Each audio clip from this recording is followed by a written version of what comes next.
Proof stress क्या होता है? एक तो इंग्लिश के वर्ड है, हमें लगता है कि ये क्या है, प्रूफ हो, जो प्रूव किया जा सके या ऐसा हो वैसा हो, हमारे दिमाग में ऐसी बातें चलती हैं, हमारे दिमाग में प्रूफ प्रूफ क्या है, तो ऐसा वर्ड, लेकिन ये इससे रिलेटेड नहीं है। अब देखिए कहानी क्या होती है, हमने जैसे कि ये समझा स्ट्रेस स्ट्रेन डायग्राम, जैसे कि हमने स्ट्रेस स्ट्रेन डायग्राम समझा, तो हम यहाँ पे एक डेमो बना लेते हैं। इस तरह से हमारे पास क्या था, एक स्ट्रेस और स्ट्रेन के बीच में डायग्राम था, और ये स्ट्रेस स्ट्रेन का डायग्राम जो है वो कुछ इस तरह का था कि हम यहाँ पे देखते हैं स्ट्रेट लाइन, उसके बाद यहाँ पे यील्ड पॉइंट, फिर उसके बाद मैक्सिमम जो है हमारे पास जो टेंसाइल स्ट्रेस आ सकती है, अल्टीमेट टेंसाइल पॉइंट आता है, स्ट्रेस पॉइंट आता है। लेकिन हमारे पास यहाँ पे एक पॉइंट आता है, कौन सा, यील्ड पॉइंट। हमने क्या कहा था, यहाँ पे कौन सा पॉइंट आ रहा है, यील्ड पॉइंट, और ये यील्ड पॉइंट हमने कहा यहाँ पे है। तो उसके हिसाब से, यील्ड पॉइंट के हिसाब से हमने वैल्यूज फिक्स कर दी, किसके लिए, डक्टाइल मटेरियल के लिए। डक्टाइल के लिए हमने ये कह दिया कि भाई साहब हम ना आगे से यील्ड पॉइंट को देखेंगे और उसके अकॉर्डिंग हम सेट करेंगे हमारे पास जो भी हमने डिजाइनिंग करनी है, डक्टाइल मटेरियल का यील्ड पॉइंट के अकॉर्डिंग करेंगे, सिंपल सी बात। लेकिन देयर इज अ प्रॉब्लम, छोटी सी प्रॉब्लम है, क्या, ये जो डक्टाइल मटेरियल के लिए यील्ड पॉइंट है वो फिक्स है, बहुत ही प्रॉपर तरीके से फिक्स मिल जाता है, अच्छा मिल जाता है माइल्ड स्टील के केस में। माइल्ड स्टील जैसे कि केस में बहुत ही फिक्स मिल जाता है माइल्ड स्टील के केस में, ठीक है, माइल्ड स्टील हो। लेकिन प्रॉब्लम कहां आती है, प्रॉब्लम आती है हमें, स्पेशल केस आ जाता है जहां पे जैसे कि नॉन मेटल्स होते हैं, ये मेटल की बात आ गई। नॉन मेटल जब आते हैं, नॉन मेटल जैसे कि कॉपर के बारे में हम बात कर लें, तो हमारे पास जो कॉपर है, ठीक है, सीयू कॉपर जो है, उसका कोई यील्ड पॉइंट फिक्स नहीं है। फंस गए पंगे में, फंस गए पंगे में, बात सुनो, कि उसका यील्ड पॉइंट फिक्स नहीं है, कभी वो ऊपर चला जाता है, कभी नीचे आ जाता है, तो आप उसका यील्ड पॉइंट फिक्स नहीं कर सकते। तो हम क्या करें, हमारे पास एक और नई नई दुविधा आ गई। तो ये कहते हैं कि आप ऐसे करो, जैसे मैंने आपको ये बताया था, जो मैंने एक स्प्रिंग का केस लिया था ना बेटा, आपको मैंने एक स्प्रिंग खींच के दिखाया था, ये रहा, देखिए स्प्रिंग को मैंने खींच के दिखाया था, इसमें परमानेंट इलोंगेशन आ गई थी। मैंने इसको खींच के दिखाया था, खींचने पहले ये बंद था ना, इस तरह का था, इस तरह का था, तो मैं इसको खींच रहा था, इसको खींच रहा था, खींचने के बाद परमानेंट इलोंगेशन मैंने इसके अंदर ला दी। मान लीजिए मैंने खींचा और ये परमानेंट इलोंगेशन इसके अंदर लाने की ट्राई करता हूं मैं, ये देखो, ये ला दी मैंने परमानेंट इलोंगेशन, इसके अंदर आ गई परमानेंट इलोंगेशन। तो ये कह रहा है कि आप ऐसे करो, हमारे पास वैल्यू फिक्स नहीं है, कोई ऐसी कभी वैल्यू ऊपर नीचे होती रहती है, तो आप कॉपर के ऊपर ऐसा करो कि उसमें परमानेंट इलोंगेशन लाके देखो, परमानेंट इलोंगेशन लाके हर बार देखो जब आप उसको यूज कर रहे हो।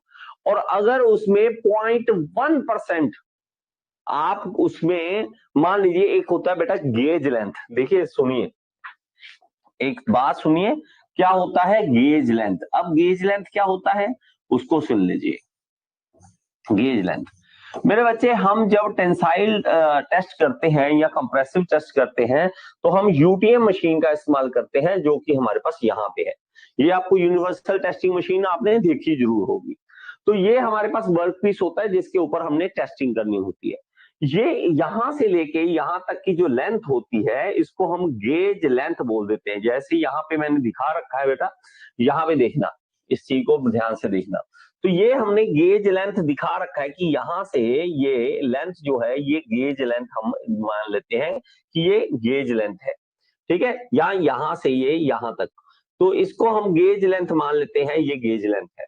ऊपर वाली जो लेंथ होती है ये वाली, ये पकड़ने के लिए होती है ताकि ये होल्ड किया जा सके इसको, इसमें यहाँ पे जॉज होते हैं उसके अंदर होल्ड करने के लिए होता है। एक्चुअली इसको हम नॉन फेरस बोलेंगे, ये नॉन मेटल, और यहाँ पे नॉन फेरस मटेरियल जो है, इसको नॉन फेरस लिख लेना बेटा, नॉन फेरस, ठीक है, फेरस, इसको नॉन फेरस लिख लेना, ठीक है, थोड़ा सा केमिस्ट्री का पंगा है, चलो देखो, अब देखो इसको नॉन फेरस बोल देना।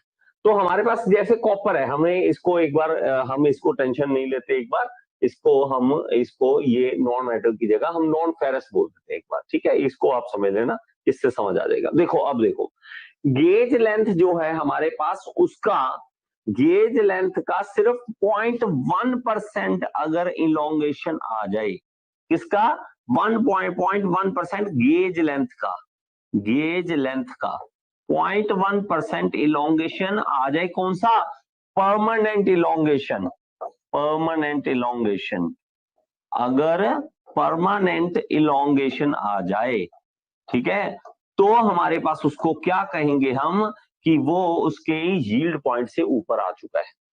यील्ड पॉइंट क्या होता है, यील्ड पॉइंट क्या होता है, वही होता है ना जहां पे जाके वो अपनी जो प्लास्टिक फॉर्म में आ जाए, प्लास्टिसिटी में आ जाए, वो दोबारा वापस ना जा सके, जितना आपने खींच लिया उतना खींचा जाए।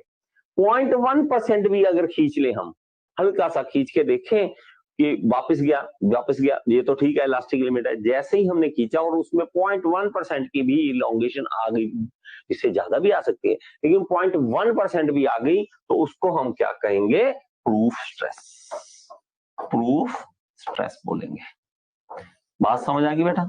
अगर 0.1% का भी आ गया, 0.1% भी आ गया, ठीक है बच्चे, तो हमारे पास क्या करेंगे कि माइल्ड स्टील में तो हम ये कहते हैं कि माइल्ड स्टील में तो फिक्स है, माइल्ड स्टील में तो हमारे पास फिक्स है वैल्यू, तो इसमें हमें इतना प्रॉब्लम नहीं आती। लेकिन नॉन फेरस मटेरियल जैसे कि कॉपर है, तो कॉपर में हम ये कह सकते हैं कि भाई साहब क्या करो, आप इसके ऊपर टेस्टिंग करो, और 0.1% ऑफ गेज लेंथ का परमानेंट डिफॉर्मेशन अगर आ जाए, तो हम कहेंगे ये क्या है, इसकी प्रूफ स्ट्रेस है। ओके, तो इसका क्या है, गेज लेंथ जो है, मान लेते हैं कि गेज लेंथ जो है इसकी, गेज लेंथ जो है इसकी, तो वो कितनी है, गेज लेंथ जो है वो कितनी है, 100 mm, मान लीजिए क्या है वो, 100 mm।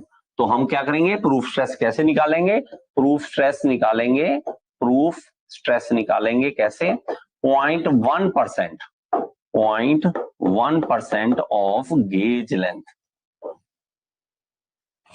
Gauge length. तो हमारे पास बेटा 0.1% क्या आ जाएगा, किसका, 100 mm का, तो वो आ गया 0.1 mm। तो ये हमारे पास इसका प्रूफ स्ट्रेस निकालने के लिए इतना हमें परमानेंट इलोंगेशन लानी पड़ेगी 0.1% की, और अगर आ गई तो हम क्या कहेंगे कि ये हमारे पास क्या है भाई साहब, ये हमारे पास प्रूफ स्ट्रेस है इसकी। आई होप कि आपको ये वीडियो पसंद आया होगा। अगर आपको पसंद आए तो एक बार लाइक का बटन दबा दें यार, और कमेंट बॉक्स में जरूर बताएं कि आपको समझ आया या नहीं आया। और अगर आप एसएससी जेईई की तैयारी करना चाहते हैं तो यहाँ पे ऐप का लिंक दे रहा हूँ, ऐप जरूर डाउनलोड करें। Thank you so much. Next video